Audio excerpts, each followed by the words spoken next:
ndenge bakangisa biso Angola, RDC, Brazzaville, jamais tokabola 1-1. Kuna mpe tovandaka kolobaka teke ngaza congolais ya Brazza, nga congolais kokabola te. Na lingomba frontière ezali te. Frontière ezali mabota nyonso tozali kaka mutu moko. Suko kaboli na miso nzambe za malamu te. Mais oya sia motema anga na kaboli oza angolais, anga na kaboli oza congolais ya Brazza, Congo, RDC non. Suko sali bongo BBC. Pambate les trois Congo et autant Afrique, mokile mobimba.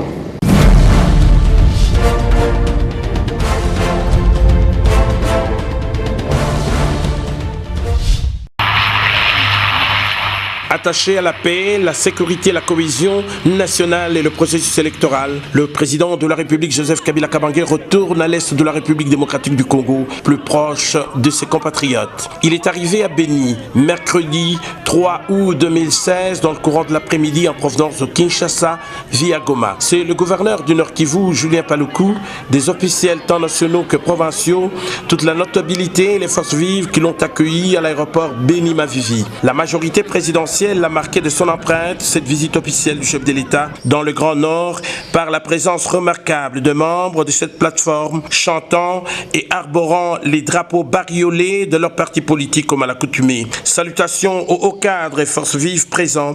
Le chef de l'État a savouré la chaleur humaine et immédiatement il s'est dirigé vers sa résidence temporaire au cœur de la ville de Béni, au Nord Kivu.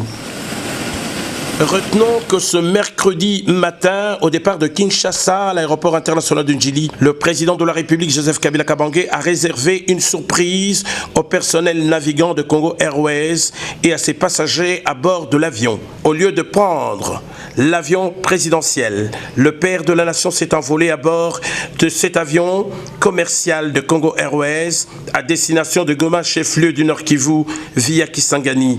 L'équipage, les passagers émerveillés lui ont exprimé leur attachement de manière spontanée. C'était l'expression sincère d'un contact physique attachant durant le trajet. Par sa présence et aux côtés des voyageurs, le chef de l'État a démontré que la révolution de la modernité dans le domaine des transports aériens est une réalité qui fait du chemin dans les airs de la République démocratique du Congo et Congo Airways s'est vu honoré aujourd'hui. À Goma, la nouvelle a fait sensation à l'atterrissage sur la piste.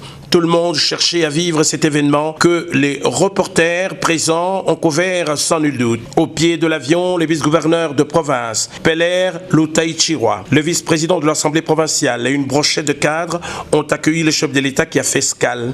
Et avant de partir pour Béni, il a inspecté les installations de l'aéroport de Goma. Son voyage dans les réguliers Congo Airways a attiré l'attention des biens des gens qui étaient comblés.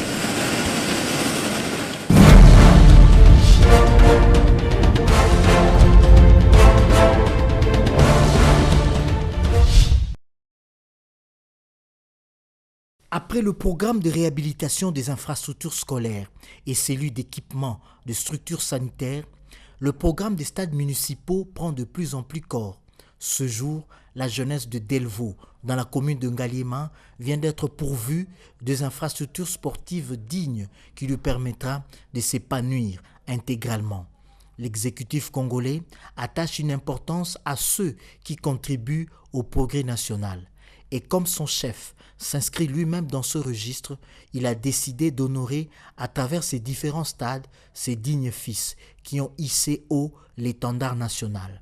Ainsi, après les bustes qui peuplent le jardin de la primature, voici d'autres noms illustres au panthéon du sport national. Ce stade porte le prestigieux nom de Muntubile Santos.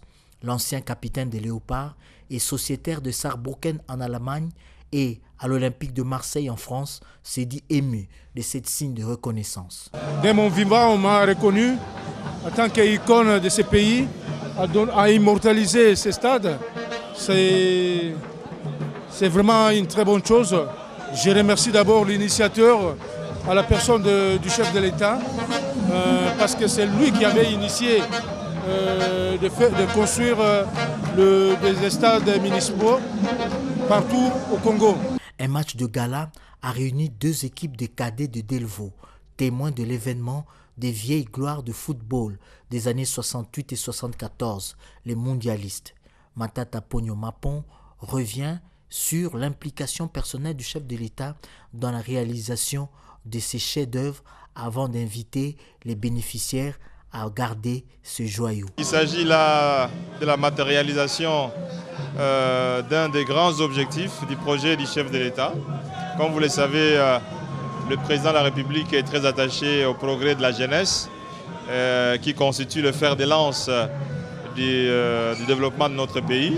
Et il avait inscrit dans son programme d'action la réalisation non seulement des stades nationaux, mais aussi des stades municipaux. Et là, nous avons assisté à la cérémonie d'inauguration d'un énième stade dans la ville de Kinshasa, parce qu'on avait commencé par Barumbu. Ça a été fait par le chef de l'État et on était à Matete, toujours par le chef de l'État. Aujourd'hui, il nous a délégués pour venir inaugurer ce stade qui se trouve dans l'une des grandes communes, la commune d'Engaliema.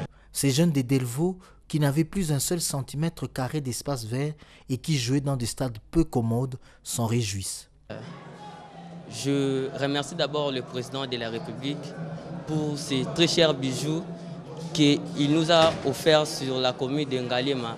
Donc ça va vraiment nous aider, nous les jeunes, à jouer le foot dans une condition très bonne.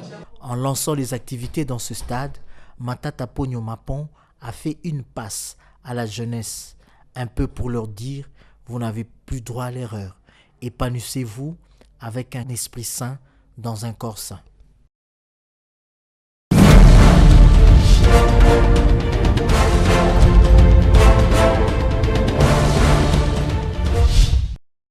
Nice et Saint-Étienne-de-Roanne sont les deux villes de France attaquées récemment par les terroristes.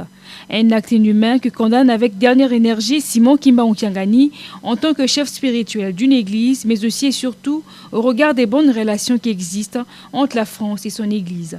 Voilà qui justifie la présence à l'ambassade de France du chargé de mission diplomatique du numéro 1 de l'église kimbanguiste. Le gouvernement français et l'église kimbanguiste, nous avons de bonnes relations.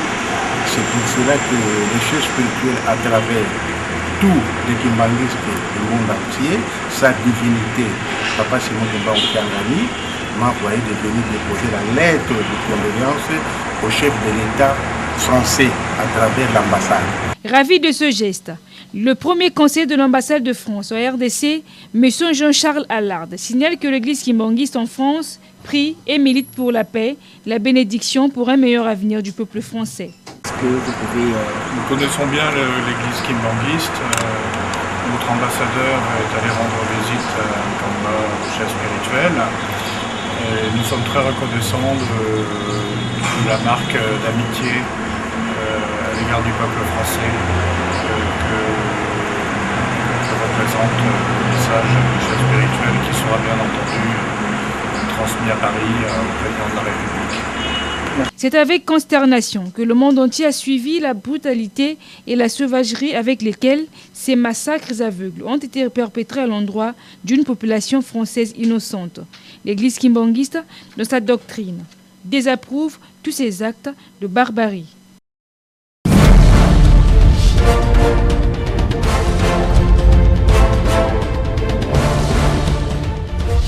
C'est dans le cadre de la vision de la révolution de la modernité initiée par le président de la République Joseph Kabila Kabange que cette vaste campagne de réhabilitation et construction des infrastructures immobilières scolaires modernes et de l'acquisition d'équipements scolaires a été lancée.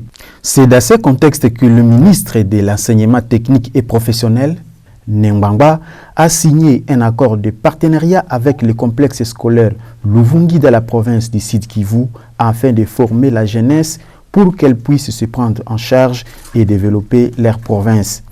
Très honoré par ces gestes, le député national élu des territoires d'Ouvira, Lik, a exprimé sa satisfaction. Je réponds au nom de Lik Moulimbalimba, je suis député national et je suis aussi le président de l'organisation Mission en soins de santé et développement, MACD, et promoteur du complexe scolaire MACD de Luvungi, basé dans le territoire d'Ouvira. Je suis fier et ravi aujourd'hui de voir que son Excellence, messieurs les ministres de l'éducation technique et professionnelle, vient de signer la convention de partenariat entre son ministère et les complexes scolaires MHCD. Comme vous le savez bien, nous avons besoin de techniciens dans notre pays, la République démocratique du Congo. Et mon travail sera de sensibiliser la jeunesse congolaise pour qu'ils viennent nombreuses à se faire inscrire à notre complexe MHCD de Luvunge. Notre objectif principal, c'est de former la classe moyenne pour quand même venir en aide à la population du territoire d'Uvira en général en matière de technique. Oui.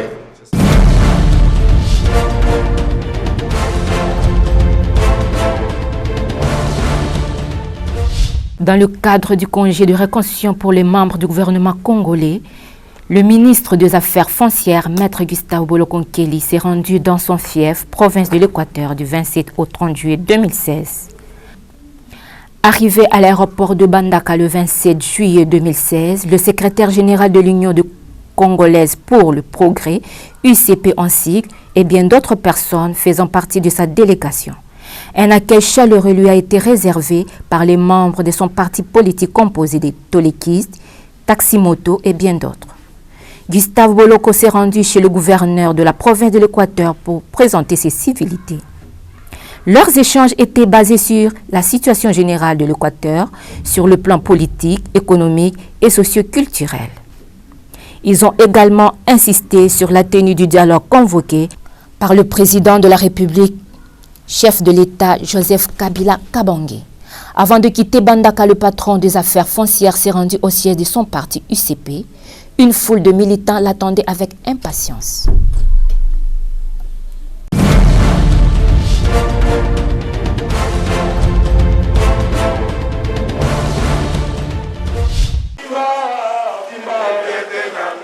Arrivée à Goma, la délégation a pris part au lancement du café politique du PPRD Nord Kivu par le secrétaire général honoraire, le camarade Évariste Bouchab. Je leur ai donné le message qui vient du camarade secrétaire général.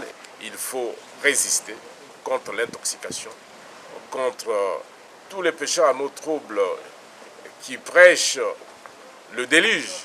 Il n'y aura pas un quelconque déluge parce que le peuple est derrière son chef et le peuple est déterminé non seulement à créer le bonheur, mais à dire non à ceux qui pensent que les Congolais ne sont pas encore mûrs, à dire non à ceux qui pensent que l'histoire de la République démocratique du Congo doit s'écrire à Londres, à Bruxelles ou à Paris. Non, l'histoire doit s'écrire dans ces pays. Il était question de transformer le slogan Oumela, souhait de la population, en une philosophie politique au sein du PPRD, mais aussi l'utiliser comme instrument dans les AG actuels. Et que nous avons procédé, n'est-ce pas, de manière expérimentale à l'exposé pédagogique, dont le thème était Oumela avec le PPRD comme instrument de lutte par rapport aux enjeux actuels. Notre philosophie Oumela qui est devenue une philosophie politique qui émane de l'aspiration de la population pour dire longue vie, et nous voudrions faire de cette philosophie politique à travers l'instrument qu'est le PPRD, nous doter les moyens qu'il faut, arrêter des stratégies qu'il faut pour atteindre les objectifs. Un autre temps fort, c'était l'installation du comité provincial de jeunes leaders de toutes les tendances confondues au Nord Kivu, dirigé par Innocent Mirimon. Objectif, pérenniser l'idéologie du parti à la base.